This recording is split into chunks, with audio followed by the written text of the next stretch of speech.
à tous. Merci, bienvenue pour ce webinaire aujourd'hui. Je suis désolée, on a eu quelques minutes de retard. On va pouvoir commencer dès maintenant ce webinaire qui porte sur le partage de l'eau pour les entreprises et les industries que nous avions organisé en collaboration avec Hydreos, donc le pôle de l'eau du Grand Est. Peut-être rapidement pour brièvement introduire le webinaire. Donc, je m'appelle Aurore Chabert, je suis chargée de mission Green Tech et je travaille sur le programme Sorezo, qui est l'outil opérationnel l'outil opérationnel du JET Environnement. Donc, la mission de Sorezo, c'est de réussir la transition environnementale des entreprises et industries du Grand Est en implantant au sein de leurs activités des solutions environnementales, ce que nous, on appelle des green tech. Donc, nous référençons des solutions en transition énergétique, en biodiversité, en économie circulaire et déchets, mais aussi dans le domaine de l'eau. Donc, au niveau du programme, ce webinaire se déroulera de la manière suivante. Donc, nous avons une première partie sur la communauté eau du JET, donc Grand Est Transformation Environnement. La seconde partie portera donc sur le livre blanc eau et industrie qui sera présenté donc par Hydreos. Et ensuite, nous clôturerons le témoignage sur 3 entreprises Green Tech qui vous présenteront donc des solutions concrètes dans le traitement, la réutilisation de l'eau ou encore l'amélioration de la qualité. À la fin, on se réservera donc 15 minutes de temps dédié à une session de questions-réponses. Donc, pour assurer la fluidité des différentes interventions, il y aura la possibilité de poser des questions uniquement par écrit à travers le chat dans l'onglet questions-réponses. Donc, n'hésitez pas à les poser tout au long de la présentation. Nous, on se les notera et on pourra y répondre à l'oral ou à l'écrit le long du webinaire ou à la fin, durant le temps de réponse dédié à la fin de la présentation. Donc, maintenant, nous allons aborder la communauté eau du JET Environnement et je vais passer la parole à Anne Ribérol-Flèche. Oui, bonjour à toutes et tous. Écoutez, j'espère que vous m'entendez bien. Pour un quart d'heure, ça ne marche pas. Donc, j'en suis désolée pour vous et pour moi. Donc, pour ceux et celles qui ne me connaissent pas, donc Anne Ribérol-Flèche, je suis directrice des relations extérieures de la transition environnementale dans le groupe Pinga. Et donc, depuis maintenant 1 an, je fais du JET Environnement, qui a donc 4 thématiques: transition énergétique et qualité de l'air, l'économie circulaire et déchets. Alors, ces 2 groupes de travail ont déjà été lancés. Je remercie les personnes qui gèrent ces deux thématiques. La biodiversité va être lancée. Et donc, l'eau, nous avons démarré ce DAT eau en juillet, donc 2022, et pile 1 an, à l'occasion donc des rencontres régionales de l'eau.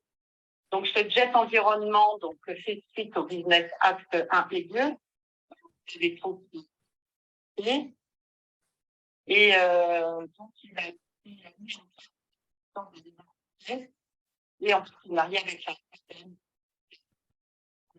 Voilà. Merci pour ce JET Environnement. Donc, différentes questions environnementales et les collaborations et pour engager les entreprises dans leur transformation énergétique et environnementale régionale. Donc, on est vraiment dire qu'on veut dépasser les constats et on veut. Et donc, aujourd'hui, nous avons 64 solutions développées, 60 entreprises qui ont été référencées et qui maintenant se construisent sur la plateforme. Bien. Alors, au niveau de 64 solutions, il y en a 10. Les fonds d'eau.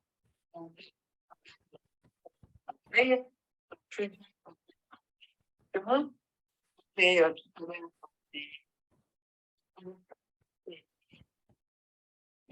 Donc, ils vont donner des exemples de solutions dans le domaine de l'eau.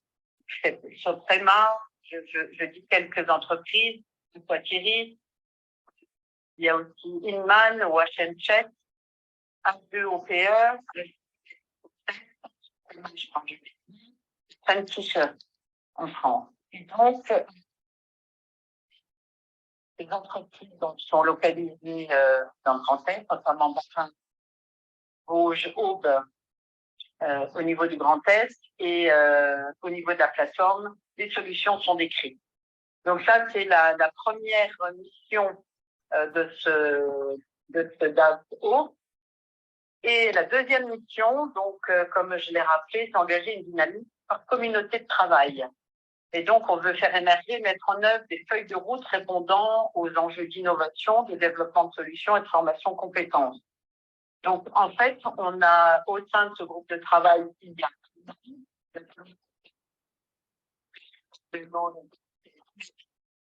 avec tous les acteurs qui veulent bien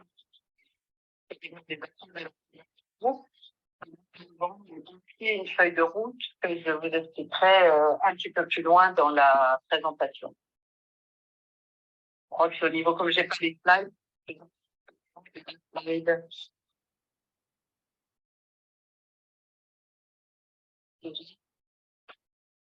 Oui, je viens de passer à la deuxième slide sur le périmètre de la communauté eau.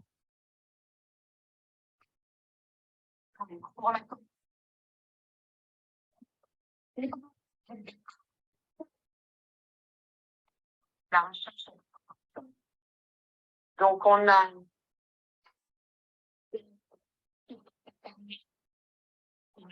ces réunions avec les acteurs de la filière de l'eau. Donc, ce sont les entreprises, le secteur académique, le secteur de la recherche, les lycées, l'État et parfois donc des politiques pour mettre en place cette feuille de route. Nous avons cette feuille de route en valeur au 360 il y a quelques jours, vous y étiez présents, et nous avons mis en place 3 axes d'action.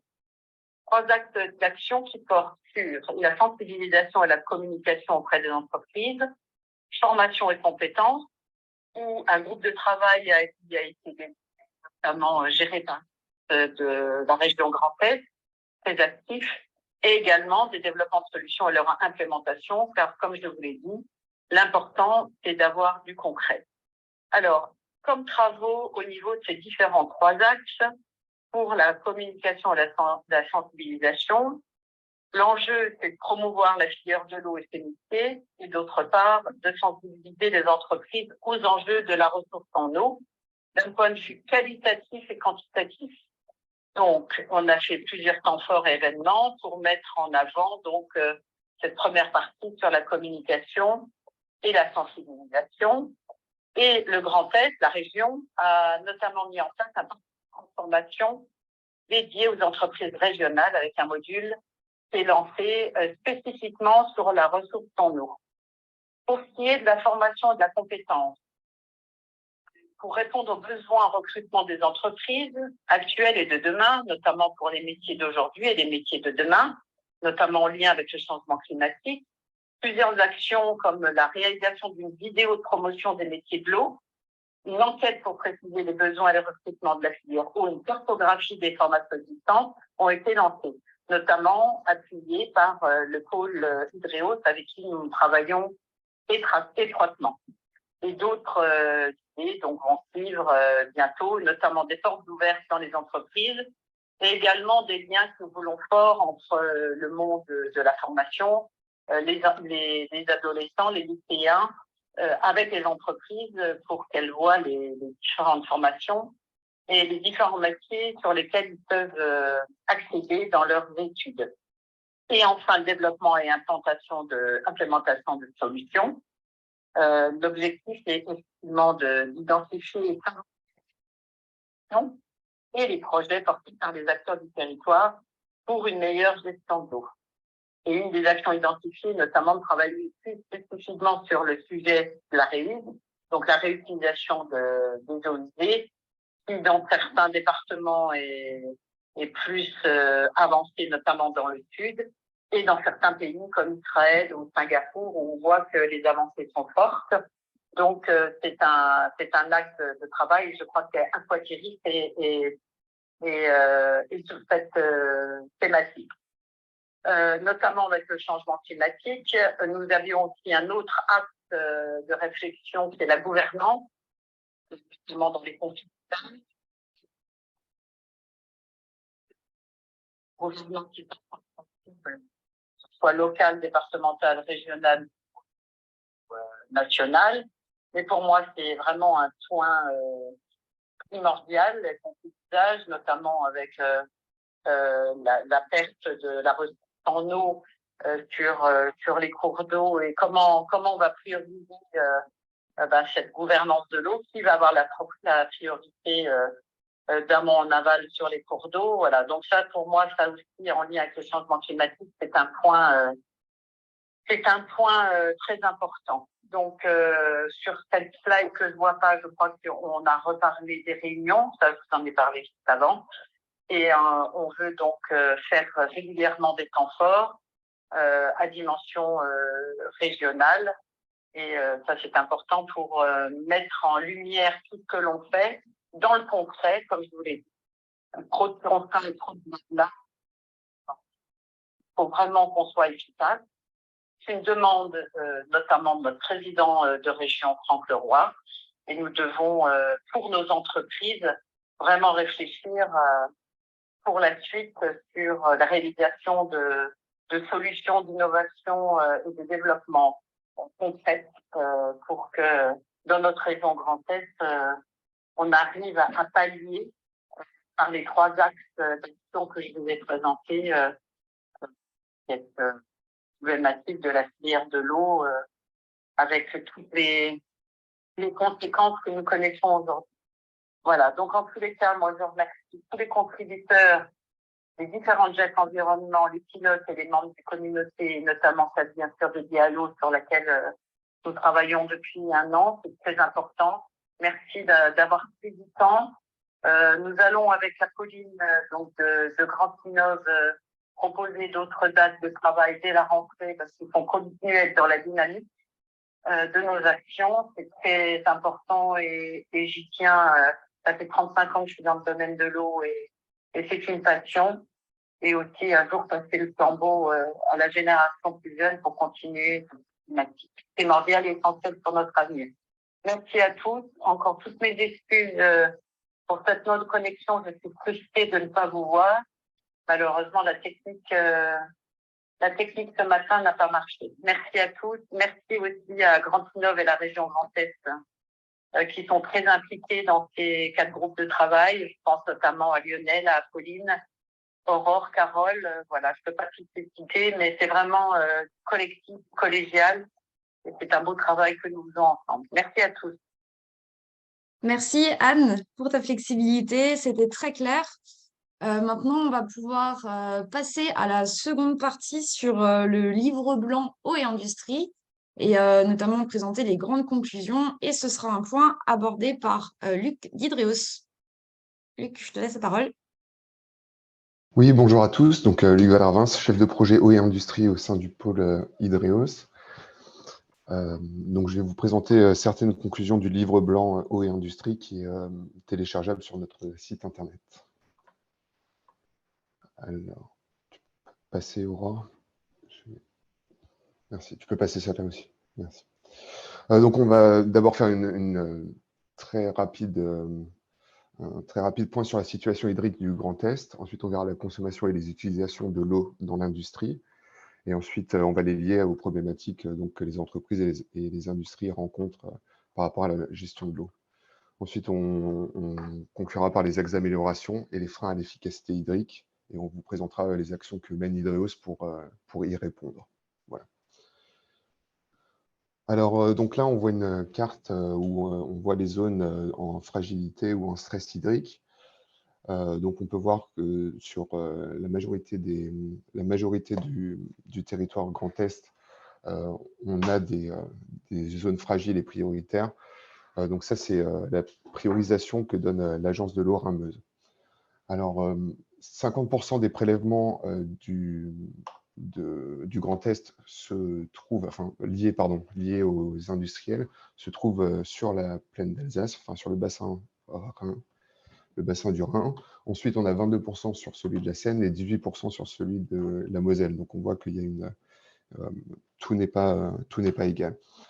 Donc, si on prend la moitié des prélèvements industriels, on voit que c'est cette moitié-là, on est sur une forte pression de prélèvement. Donc, on a des enjeux majeurs qui doivent être la connexion entre les limites environnementales et la performance industrielle. C'est ce qu'on va voir par la suite. Alors, donc, l'activité industrielle représente 15,8% des effectifs salariés du Grand Est. Et donc, 56% des prélèvements sur le bassin Rhin-Meuse proviennent du secteur industriel, donc avec la production d'énergie comprise. Si on enlève cette production d'énergie comprise, donc, on tombe sur 24%. Donc, un quart des prélèvements sont liés à l'économie. Voilà, tu peux passer par la suite. Donc, tous les procédés industriels nécessitent d'être alimentés en eau à un moment ou à un autre. C'est-à-dire que avant, ce qui pouvait être considéré comme des problématiques de responsabilité sociétale de l'entreprise, d'amélioration de l'eau. Pardon, excusez-moi, je me suis perdu. Donc, je vais reprendre, je suis désolé. Donc, l'utilisation de la ressource en eau dans l'industrie, l'eau est utilisée pour plusieurs choses, donc le nettoyage, le refroidissement, le chauffage, le séchage, le transport de matière et d'énergie, l'évacuation des déchets et le process. Donc on peut voir que s'il n'y a plus d'eau, ça peut bloquer complètement les industries, et donc là on parle de continuité des affaires, etc. Tu peux passer, merci. Alors, pardon, je ne vois pas le... Ok.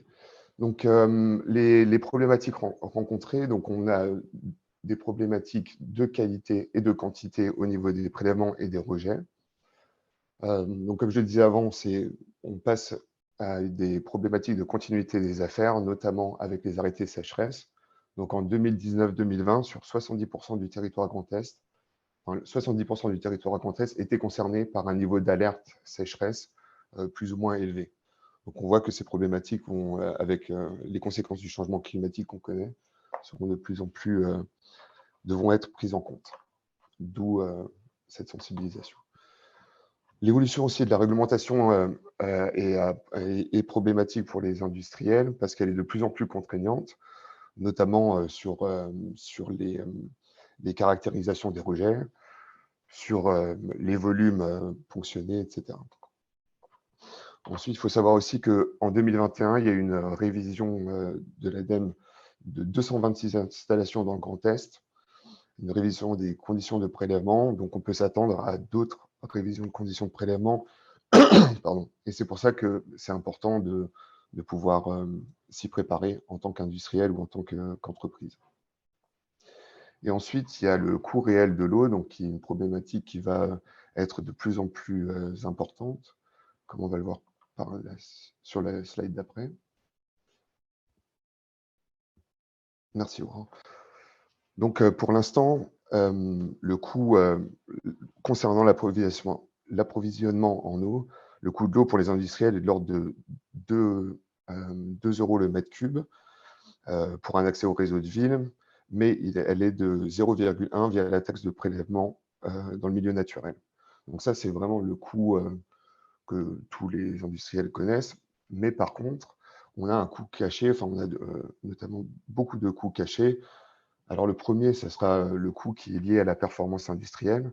Donc si on a une eau non conforme, on peut avoir une baisse de productivité ou des coûts de non-qualité à ajouter. On a aussi les impacts et les risques au niveau sanitaire et environnementaux, au niveau juridique et au niveau de l'image de marque de l'entreprise.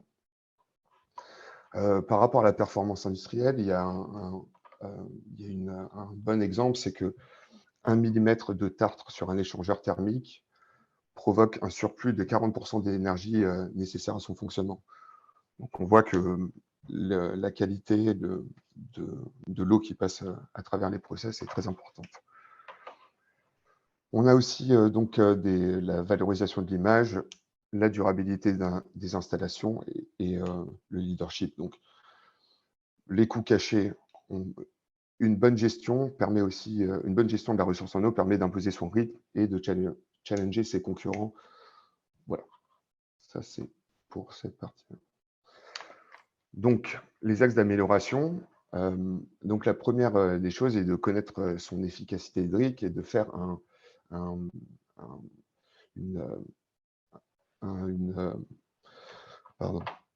de connaître son efficacité hydrique au niveau de son site global. Donc, ça permet de définir une stratégie globale de recyclage des eaux perdues et d'orienter les investissements et la mise en œuvre d'un plan d'action.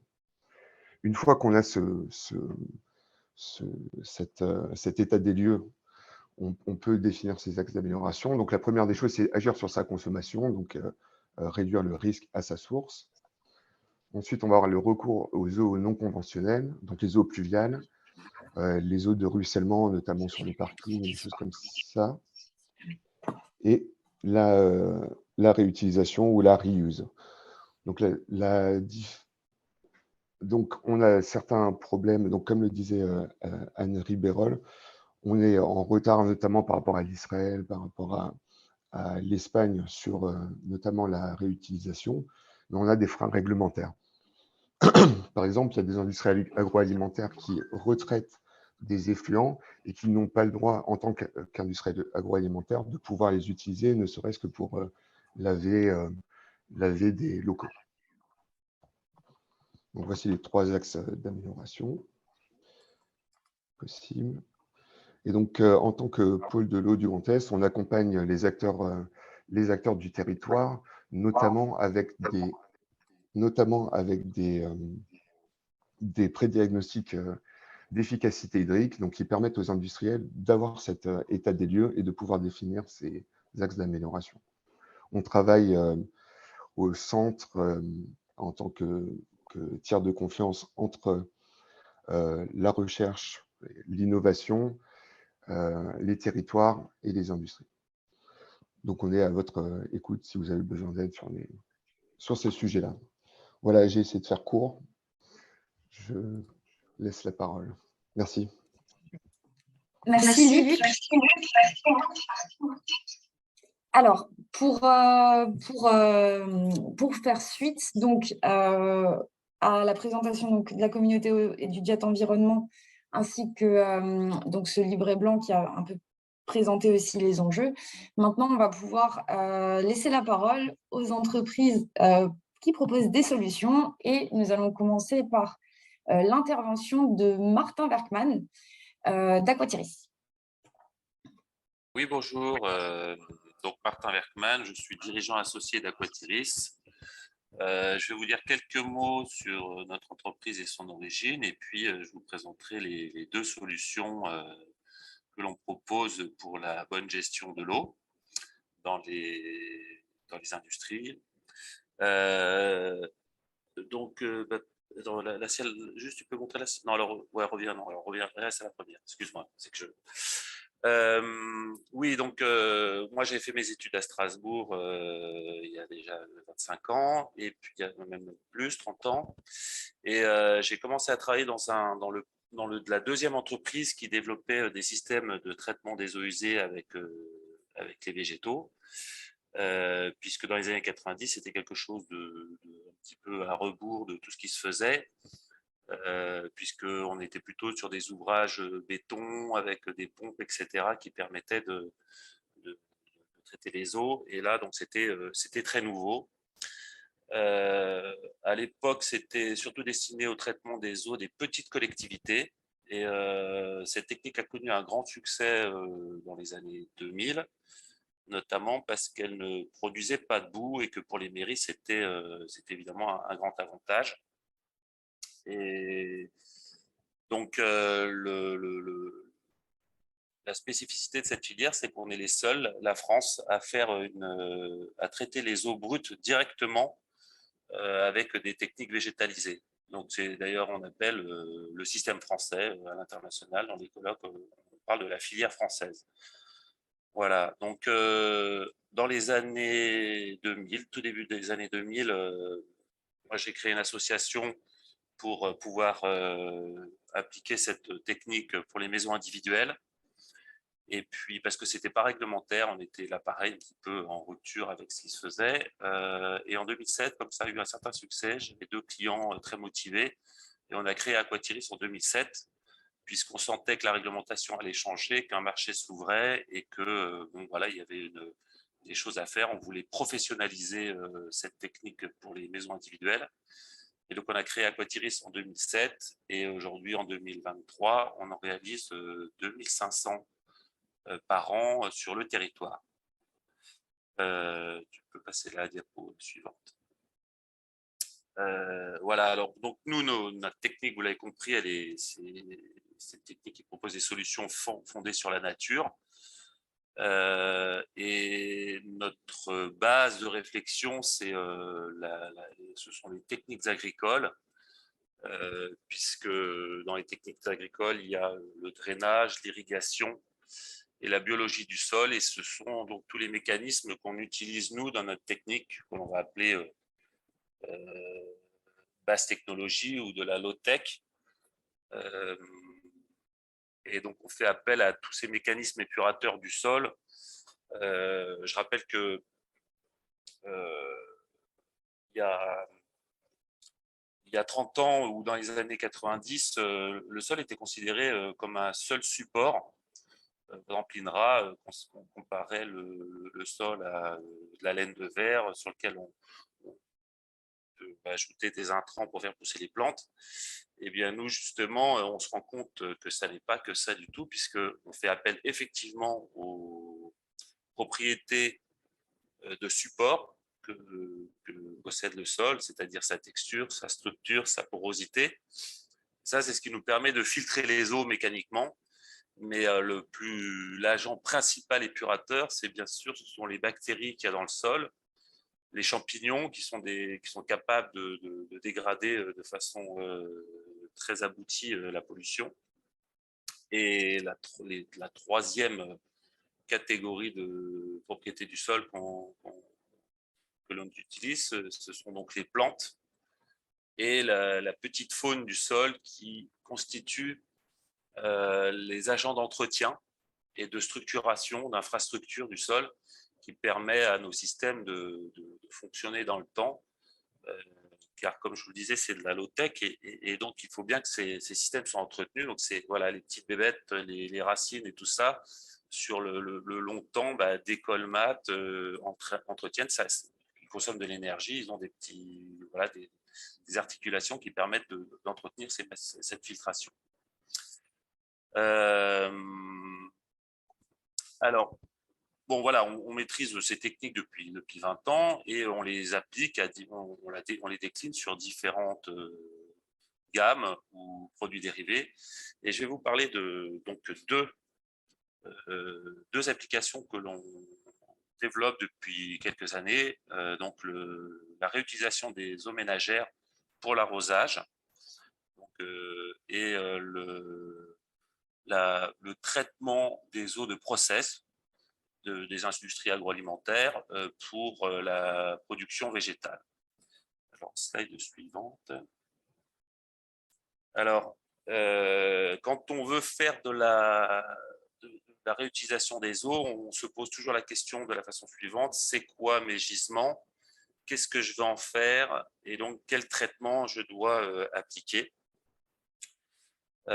Ici, dans ce cas-là, le traitement, il est défini, hein, et puis l'utilisation aussi. Donc, on va simplement se regarder si on cherche à appliquer ça sur un site. On va regarder les gisements et choisir ceux qui sont disponibles pour ce traitement. Donc, il y a les eaux de cafétéria qui sont des eaux relativement propres, les laves peu souillées, on va dire, les eaux de lave-main également, qui sont une bonne ressource, il n'y a pas trop d'épuration à faire. En revanche, les eaux de cantine sont les plus chargées, donc avec une pollution organique assez importante.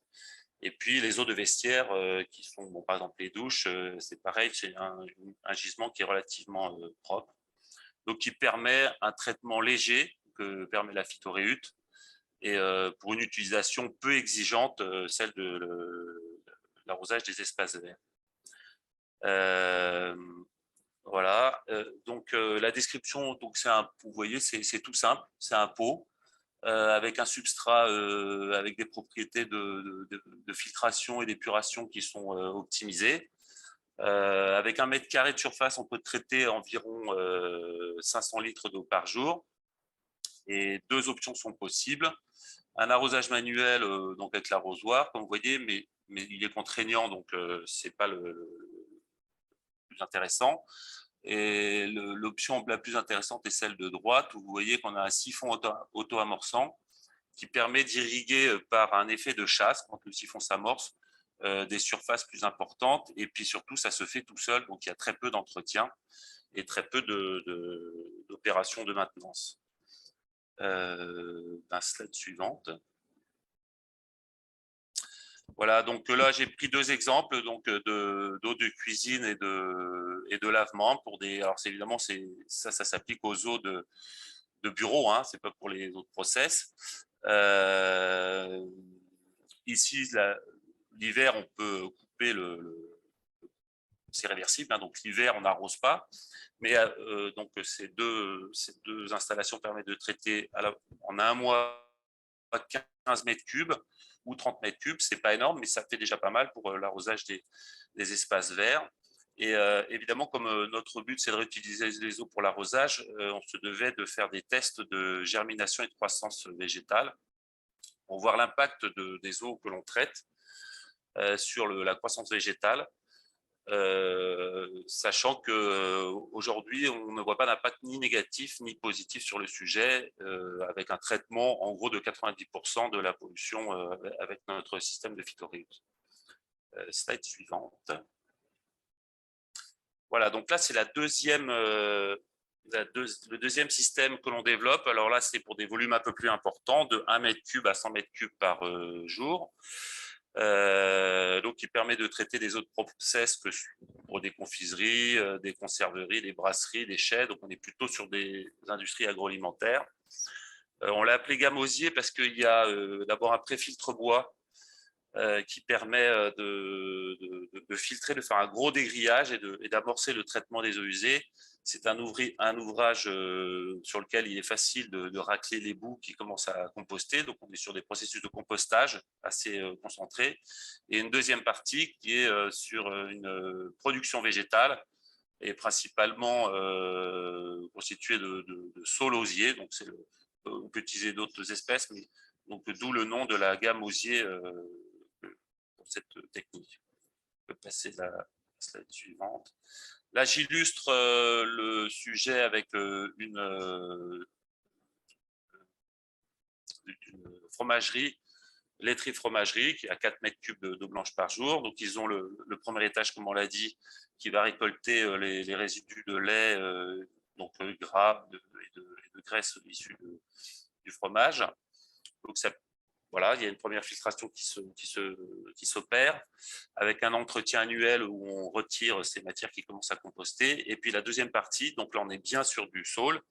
Et leur objectif, c'est de réutiliser donc la production végétale de saule pour le paillage de leur stabulation. Et puis dernière slide. Oui, alors donc la partie osier, la partie production végétale, c'est l'élément clé de cette filière. C'est-à-dire qu'en fonction du terrain, on peut faire des grandes choses et des petites choses.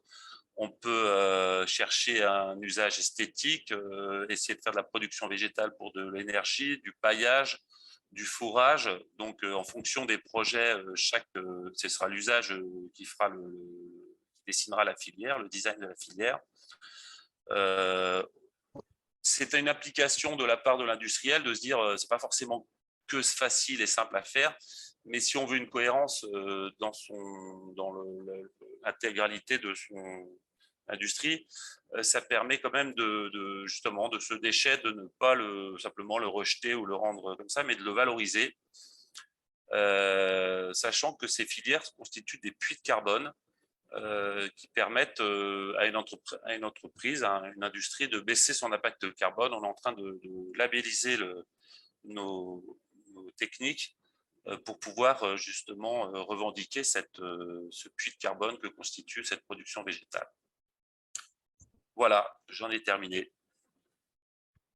Merci Martin. Maintenant, on va pouvoir passer à la présentation des solutions Soprema. Juan. Merci Aurore, merci à l'équipe Graninov pour l'invitation. Moi, je m'appelle Juan Velasquez, je suis chargé du sujet réutilisation au sein de Soprema Entreprise. Je suis docteur ingénieur de l'Université de Strasbourg. Je fais ma thèse sur l'assainissement à la source. Et là, maintenant, je m'occupe de tout ce qui est réutilisation des eaux grises. Donc, premièrement, je vais présenter déjà les structures Soprema, mais notamment Sopranature, qui est une sous-entité à l'intérieur de Soprema, qui depuis 30 ans, c'est le leader de tout ce qui est conception et production des toitures et façades végétalisées. On est cofondateur de la DIVET, donc l'association française de toitures végétalisées et façades végétalisées. Et ça fait plus de 30 ans qu'on fait des toitures végétalisées. Et depuis une dizaine d'années, en fait, on s'est posé la question, nous, on agit sur la toiture, donc ça serait quand même pas idiot de gérer aussi ce qui tombe dans la toiture. Donc, du coup, tout ce qui est l'eau pluviale. Donc, je vous invite, je fais un petit peu de pub aussi, regarder nos solutions par rapport aux gestions des eaux pluviales. Moi, je vais juste me focaliser sur la partie réutilisation, mais je vous invite très chaleureusement à regarder la petite vidéo qui explique le produit Skywater qui fait de la rétention et de l'abattement pluvial. Donc, c'est une solution pour les villes où il y a beaucoup de terrains bétumés, où il n'y a pas possibilité d'infiltrer directement dans les sols. Donc, on peut faire de la rétention des eaux pluviales en toiture. Donc, je vous invite à regarder la petite vidéo si ça vous intéresse. On peut passer à la slide suivante. Et donc, du coup, comme ça fait une dizaine d'années que Soprema, nous, on se pose la question par rapport à l'eau qui nous tombe dessus. Nous, on s'est posé aussi la question, qu'est-ce qui se passe avec l'eau qu'on consomme, l'eau potable? Donc, c'est là où on s'était dit, ouais, si on regarde l'impact que nous, on a sur l'eau, donc notre empreinte eau, c'est là où il faut se poser la question, en quoi on utilise l'eau? Donc, je me permets de vous montrer quelques informations qui sont issues des documents de la TEP. Donc, j'invite aussi, je fais un petit peu de pub pour la TEP. Donc, la TEP, c'est les acteurs de traitement des eaux à la parcelle. Donc, c'est une association qui a été créée il n'y a pas longtemps, qui regroupe pas mal des acteurs au niveau industriel qui gèrent un petit peu le sujet des eaux à la parcelle, donc que ce soit eau pluviale ou eau usée. Donc, aussi, j'ai mis les liens, justement, si quelqu'un est intéressé pour regarder l'offre des possibilités de différentes boîtes qui sont dedans, et aussi les documents techniques et informatifs comme celui-ci qui sont disponibles pour tout le monde et qui parlent beaucoup parce que déjà, ça nous met en question combien d'eau on consomme. Déjà, le 150 litres d'eau par personne par jour. Et bien sûr, c'est à l'échelle d'une maison. Sur lesquels on voit que moins de 10% de cette eau est utilisée comme eau boisson. Donc, du coup, on se pose la question, il y a quand même une grosse quantité d'eau qu'on utilise soit pour les chasses d'eau au niveau des toilettes, soit pour les lave-linges, soit pour les douches. Donc, du coup, il y a un potentiel de réutilisation. Quand on parle de réutilisation, on sait qu'on fait la distinction entre l'eau qui est mélangée avec les excréments humains, donc les eaux noires, et tout ce qu'on appelle les eaux grises. Donc, les eaux grises qui sont plus ou moins chargées, comme disait Martin tout à l'heure. Donc, que ce soit l'eau qu'on utilise pour se laver les mains ou l'eau qu'on utilise pour faire à manger. Donc, ces groupes de gisements, on les appelle des eaux grises. Donc, du coup, on s'est posé la question, nous, on agit déjà sur la toiture, avec de toitures végétalisées et des solutions de rétention d'eau pluviale. Nous, on peut faire aussi quelque chose pour l'eau grise. Donc, nous, on travaille en partenariat avec Aquatiré, justement pour la partie phytoépuration, comme une solution pour traiter les eaux grises qui sont plus ou moins chargées en toiture, pour les traiter et les récupérer encore une fois au niveau du sous-sol et pouvoir finir un traitement qui permet de réutiliser cette eau à l'intérieur du bâtiment. Donc, nous, on a vu un potentiel parce que depuis quelques années, il y avait un projet pour un nouveau siège de Soprema ici au port autonome de Strasbourg, au sud de Strasbourg. Et donc, du coup, on a vu avec ces nouveaux sièges une opportunité de créer un bâtiment, le nouveau bâti, avec des gisements séparés pour l'eau noire, tout ce qui est les eaux noires, et les eaux grises. Donc, du coup, on peut passer à la diapositive suivante, s'il te plaît. Pourquoi on se posait cette question? Parce que la réutilisation, c'est quelque chose dont on parle assez récemment de façon assez importante, mais il y a quelques années, ce n'était pas le cas.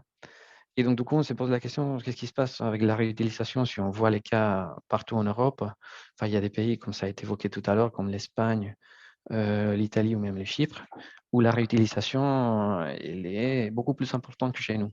Et en fait, quand on regarde les niveaux de stress hydrique, ce que Hydreos a montré aussi tout à l'heure, l'empreinte eau, comment on utilise la ressource eau, on voit que nous, on est soulagé du fait qu'on n'a jamais eu une crise vraiment comme on a dans le sud de l'Espagne ou en Italie en été. Sauf que avec le dérèglement climatique, depuis quelques années, la donne commence à changer. Donc, du coup, comme ça a été évoqué tout à l'heure, en 2019-2020, 70% du Grand Est était en situation de stress hydrique. Et c'était le cas partout en France. Donc, nous, on essaye déjà, en étant un acteur du bâtiment, d'essayer d'apporter une réponse, en tout cas à l'échelle industrielle pour les professionnels. Donc, du coup, tu peux passer à la diapositive suivante. Je vais positionner un petit peu ce projet-là parce que justement, on se pose beaucoup de questions, mais on ne sait pas trop parfois ce qu'on peut faire et ce qu'on ne peut pas faire. Donc, pour mettre un cadre réglementaire, donc je vais dire que depuis 2020, avec la modification de la loi anti-gaspillage et économie circulaire, donc c'était une contrainte spécifique marquée sur la loi de diminuer l'empreinte eau pour toute nouvelle construction. Donc, nous, on rentre dans ces cadres-là et c'était pile poil avec le nouveau projet du siège à Soprema. Donc, du coup, on savait qu'on pouvait rentrer dans ces cadres-là. Ensuite, on s'est posé la question, la réut, oui, mais comment et quand? Donc, il y a une directive de l'ANSES, donc l'Agence nationale de sécurité sanitaire, dès 2015, qui a évoqué déjà la question de la réutilisation cette année-là. Donc, elle établit un cadre technique et sanitaire, mais aussi, elle ne donnait pas suite au niveau de qui gérait les dérogations respectives ou qui contrôlait la possibilité d'avoir une nouvelle technique, un nouveau prototype, etc. Et donc, du coup, à partir de 2022, avec l'arrêté du 28 juillet, ça a été clarifié, ça a été encadré. Donc, maintenant, on sait que c'est la préfecture via l'Agence régionale de santé qui va outorguer le pouvoir de démarrer un projet de réutilisation. Donc, nous, qu'est-ce qu'on a fait? On a présenté ces projets à l'Agence régionale de santé pour avoir une dérogation de la préfecture. Donc, tout ça, ça a été chevauché un petit peu en même temps. La construction du bâtiment, la finition du prototype, du démonstrateur, et l'obtention de cette dérogation. Donc là, on est à quel état? On est à cet état-là. Pour ça, je le marque projet réutilisation de SkyWater Clear, qui est donc la sous-gamme de SkyWater qui va gérer les eaux grises. Nous, on est là. On attend le feu vert de l'Agence régionale de santé pour commencer à piloter le système et faire un suivi de 24 mois sur lesquels, de façon mensuelle, on va envoyer des échantillons au laboratoire accrédité et les résultats ils vont être transmis à l'Agence régionale de santé pour pouvoir montrer que notre système est performant et qu'on obtient de qualité assez stable au fur et à mesure des saisons. Donc, évidemment, tout ça, ça a été conçu avant l'arrivée du plan O 2023, donc, qui projette pour 2027 plus de 1000 projets de réutilisation par an. Donc, ce qui est beaucoup, sachant qu'aujourd'hui, comme j'ai montré dans les slides avant, il y a moins de 600 projets ici en France, tout confondu. Donc, des réutilisations, que ce soit à l'échelle du bâtiment ou réutilisation des eaux traitées à la sortie d'une station de traitement. Donc, du coup, ça impose quand même un gros challenge. Mais je pense qu'il y a les moyens techniques d'en arriver là et de bien le faire. Donc, du coup, cette partie, c'est juste pour les cadres réglementaires. Là, maintenant, je rentre un petit peu plus sur la technique. Je voulais montrer un schéma des principes de la filière. Donc, en gros, comme je disais tout à l'heure, on a des gisements identifiés avec des réseaux séparatifs où on récupère d'un côté les eaux grises issues des lavabos, douches, etc. et les eaux grises issues de la cantine. Parce qu'il se trouve qu'on a décidé d'installer cette pilote dans un bâtiment où il y a la cantine qui va fournir voilà, son service tous les jours pour à peu près 250 salariés. Nous, c'est à peu près le max qu'on peut avoir ici au siège. Et donc, du coup, avec ce gisement identifié, on a testé, enfin, on a installé déjà et on est en train de tester 4 étapes de traitement, ou plutôt 3, on va dire. Donc, un pré-traitement, un traitement en toiture et un post-traitement au niveau du local technique. Donc, pour vous faire simple, les gisements, ils sont captés et ils sont redirigés vers les sous-sols où il y a un local technique, où on va faire une première étape de préfiltration, donc séparation de solide et liquide. Le liquide qui a été enlevé d'une grosse partie de solide va être ensuite amené en toiture via une pompe. Et dans cette toiture, c'est là où se trouve la toiture végétalisée. Donc, cette toiture végétalisée, je le dirai pour le récap de la fin, mais c'est une toiture qui est complètement étanche. Donc, l'étanchéité, elle est complètement indépendante de la toiture, de l'étanchéité de la toiture elle-même. Donc, du coup, ensuite, les plantes et les substrats avec les bactéries qui sont dedans vont faire son travail d'assainissement. On va récupérer l'eau percolée, encore une fois, au niveau du local technique, où il va y avoir un stockage. Donc, cet stockage nous permet déjà d'avoir l'autonomie nécessaire pour alimenter ce qu'on veut alimenter. Donc, dans ce cas-là, c'est les chasses d'eau des toilettes. Et ça va permettre aussi de contrôler le processus de post-filtration et désinfection. Parce qu'il faut savoir que là, maintenant, on rentre dans le bâtiment, les contraintes au niveau de qualité d'eau ne sont pas les mêmes. Donc, du coup, on s'est fixé un cap et un objectif de réutilisation à l'intérieur du bâtiment. Évidemment, la seule utilisation possible maintenant, sous dérogation de l'ARS, c'est les chasses d'eau de toilettes. En France, on fait toujours attention à tout ce qui est santé, donc il n'y a pas de possibilité de se laver les mains avec ou faire quoi que ce soit qui touche soit à l'homme, soit à la santé humaine. Et ensuite, voilà, on peut évoquer un petit peu des chiffres, on va dire. Déjà, on arrive à capter presque 4 mètres cubes par jour d'eau grise, ce qui nous permet à la fin une réduction par an de plus de 5 mètres cubes de ce qu'on jette sur le réseau d'assainissement. Donc, ça permet de soulager beaucoup plus le réseau d'assainissement classique. Et voilà, donc on va arriver à alimenter 8 toilettes à l'échelle du bâtiment ici au siège. Et ça permet une réduction de l'empreinte eau de presque 30% de ce qu'on consomme en eau potable. Donc là, j'ai chiffré un petit peu, mais c'est par rapport un prix complètement arbitraire de 2022. Donc, c'est pas, il faut le dire que ce n'est pas au niveau économique que ce projet il est rentable dans la longue durée. C'est dans le sens, on fait un projet pour diminuer l'empreinte eau et pour marquer quand même le début d'une réutilisation à l'intérieur du bâtiment.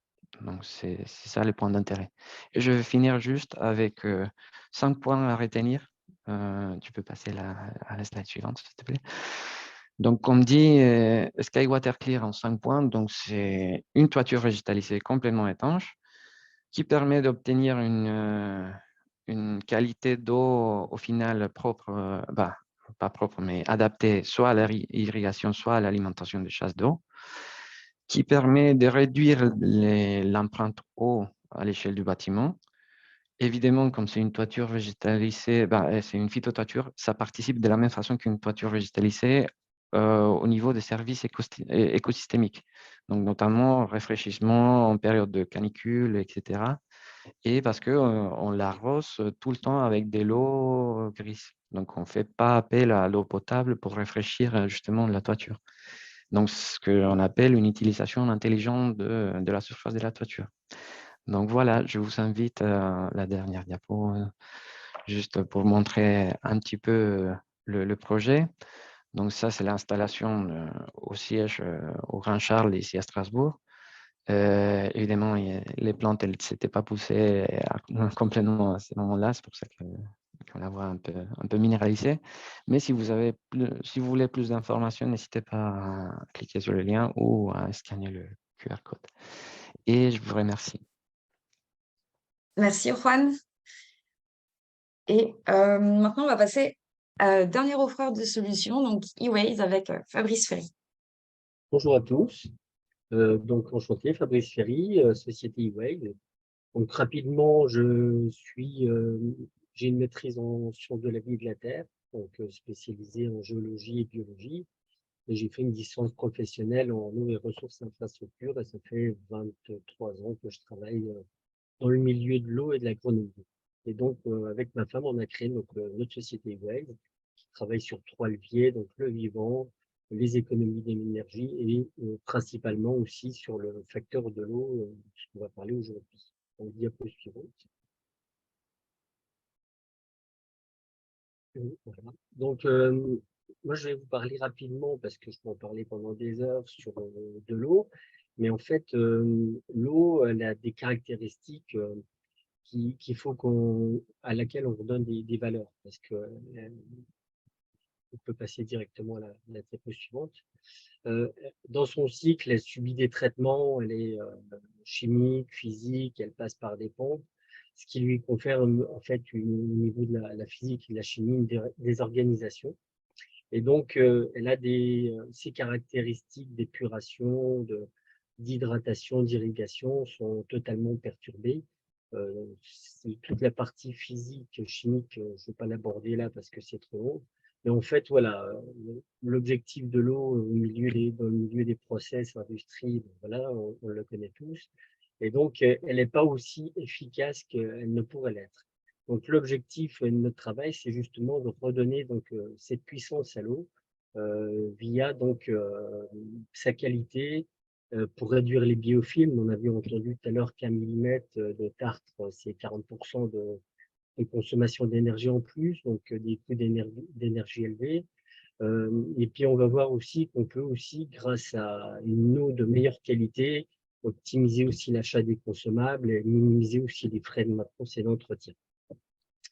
Donc, comment ça fonctionne? Donc, c'est pareil, je vais malheureusement pas pouvoir rentrer trop dans les détails du fonctionnement des systèmes parce que c'est assez technique. Mais l'objectif, ça va être de travailler sur la repolarisation des molécules d'eau et de travailler sur sa structure pour lui redonner des caractéristiques originelles et lui redonner son pouvoir de solvant, son pouvoir flocculant, hydratant, et puis rendre aussi plus disponible l'oxygène présent naturellement dans l'eau. Donc, je vais vous présenter 2 des principaux systèmes sur lesquels on travaille au niveau industriel et puis au niveau des entreprises. Ça va être d'une part, vous voyez sur la gauche, une spirale dans laquelle il y a des minéraux informés puis des magnettes. Et sur la droite, une sphère où on retrouve aussi ces aimants, ces minéraux informés, qu'on va plonger directement dans les bassins, dans les stations d'épuration, etc. Donc, le principe de fonctionnement de ces procédés, c'est, comme je viens de vous l'expliquer, une repolarisation des molécules. Et puis, on va aussi, via les minéraux qui sont dans la spirale, créer des champs électromagnétiques et des basses fréquences qui vont permettre donc une réorganisation structurelle des molécules d'eau entre elles. Donc, comment ça se présente? Donc, ça se présente voilà, sous forme de spirale qu'on va enrouler autour des canalisations. Donc, on va du diamètre 25 au diamètre 500. On n'est limité ni en débit, ni en diamètre. Et les caractéristiques de ces systèmes-là, c'est qu'ils sont, on peut voir là juste la diapo d'après, totalement non intrusifs. Donc, on n'arrête pas les process de fabrication, que ce soit en usine ou en traitement. Ça consomme pas d'énergie, il n'y a pas besoin de produits chimiques, il n'y a pas d'entretien, pas de maintenance. C'est hyper facile à installer. Sur la slide de droite, on voit une installation chez ArcelorMittal. Et puis celle de gauche, bon, c'est des installations sur des petits diamètres comme les restaurants, voilà, etc. Et l'autre dispositif, donc ça, on le travaille beaucoup plus pour le traitement de l'eau dans les stations d'épuration. C'est le même principe, mais on va travailler sur l'oxygénation de l'eau, sur différents paramètres. Là, par exemple, avec un système comme ça, sur les bassins d'aération de la steppe de Saint-Hubert, on a pu réduire de 85% la consommation d'électricité des aérateurs, puisque naturellement, les sondes enregistraient plus d'oxygène disponible. Et puis, sur les clarificateurs, beaucoup moins de boue, etc. Et là, c'est sur les bassins pour travailler sur les problématiques d'algues. Là, j'en ai installé un la semaine dernière au golfe de Sarreguemines. Et puis, on voit déjà les effets, j'ai eu les appels hier sur les algues. Et a priori aussi, ça c'est pour Martin, sur la qualité du gazon qui commence déjà a priori à s'améliorer. Il y a des repousses qui reviennent. Les caractéristiques, voilà, diapo suivante, comme je vous l'ai déjà dit, c'est non intrusif. La durée de vie est limitée puisqu'on est sur des basses fréquences. Les minéraux émettent ces rayonnements comme un téléphone portable, comme voilà. On ne sait pas quand est-ce que ça s'arrêtera, tout simplement. Voilà. Donc il n'y a pas de consommable, pas d'intrant, pas de maintenance. Donc je peux intervenir n'importe quand. Il n'y a pas besoin d'arrêter l'usine pour installer tout ça. Et puis on s'adapte sur tout type de matériaux, de tuyaux, que ce soit cuivre, PVC, PEHD, peu importe, que ce soit piscine, irrigation, etc. Quelques résultats au niveau de l'application. Donc, voilà, clairement, le tartre, le calcaire ne s'accroche plus aux parois, aux tuyauteries. Ça s'élimine tout doucement au niveau du biofilm, que ce soit pour le tartre, c'est vrai pour le manganèse, le fer, etc. Donc, on constate ici une réduction de la quantité des produits d'entretien utilisés, un espacement des opérations de maintenance, aussi de nettoyage, etc. Et puis, au niveau du nettoyage, c'est beaucoup plus facile puisqu'en fait, les produits n'accrochent plus autant aux parois. Au niveau des steppes, des lagunes, ben, clairement, on le voit sur la qualité de l'eau, sur les algues, sur la turbidité. Quand on mesure la DCO, elle est meilleure. La steppe fonctionne mieux. Par exemple, aussi à Saint-Hubert, ils auraient dû augmenter la capacité de traitement. Et en fait, on a une steppe qui a beaucoup mieux fonctionné, donc ils n'ont rien eu à faire. Et puis les rejets sont de meilleure qualité, beaucoup plus stables par la suite. Donc quelques exemples sur les résultats qu'on a pu faire sur un bassin contact, là je suis encore à Saint-Hubert. Donc beaucoup moins d'épisodes d'écume. Et puis au niveau du clarificateur, on avait un nettoyage d'une fois par semaine, on est passé à une fois par trimestre, avec une eau beaucoup plus claire, transparente, beaucoup moins de mousse en surface, les algues avaient disparu, etc. Et puis, donc voilà, on peut intervenir partout, donc sur des stations d'épuration.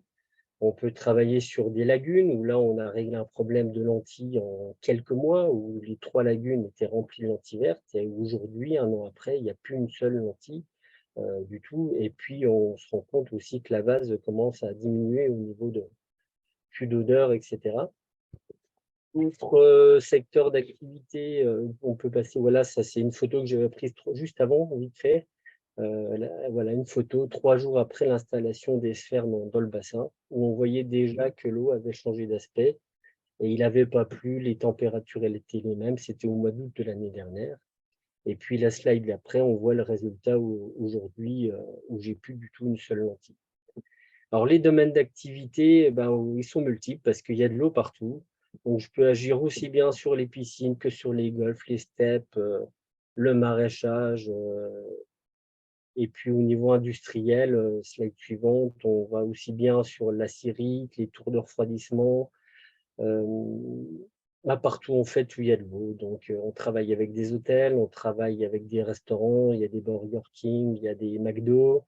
Au niveau industriel, la British American Tobacco, l'Hermitage, les laiteries aussi sont très friandes.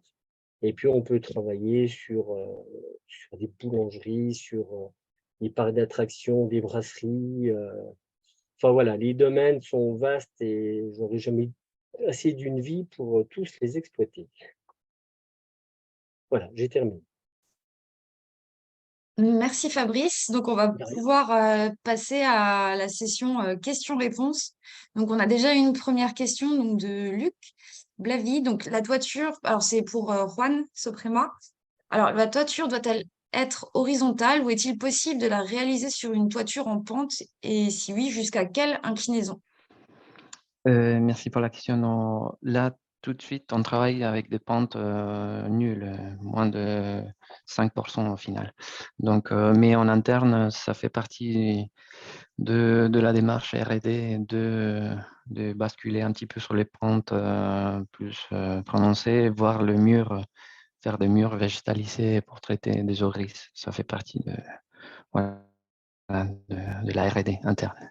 Mais pour l'instant, c'est que les toitures plates. D'accord, merci Juan. Et est-ce qu'il faut également renforcer les toits pour installer ces toitures végétalisées? Normalement, la toiture, la toiture végétalisée, elle est conçue avec les contraintes du DTU, justement pour le toiture végétalisée. Donc, cette phyto, elle correspond à enfin, elle suit ces préconisations techniques. Et donc, on n'excède jamais les maximums de charges par mètre carré qui étaient imposés par ces DTU. Donc, on n'expose jamais, on va jamais aller au-delà des contraintes physiques de la toiture elle-même. Donc, c'est pour ça aussi que le substrat, ça a été une question importante parce qu'un certain type de substrat a un poids beaucoup plus important que d'autres. Donc, ça augmente la charge par mètre carré. Donc, c'est là où on a fait pas mal de R&D justement pour trouver le bon substrat. D'accord. Et là, je vois, il y avait une autre question pour Aquatiris Martin. Est-ce qu'il y a des précautions à prendre quant aux produits chimiques qui sont utilisés en entreprise si l'eau après retourne pour les espaces verts, c'est sur la phytoréute? Oui, ouais. C'est mieux d'avoir des produits les moins agressifs possibles, mais évidemment, forcément, il faut quand même pouvoir avoir des détergents et tout ça.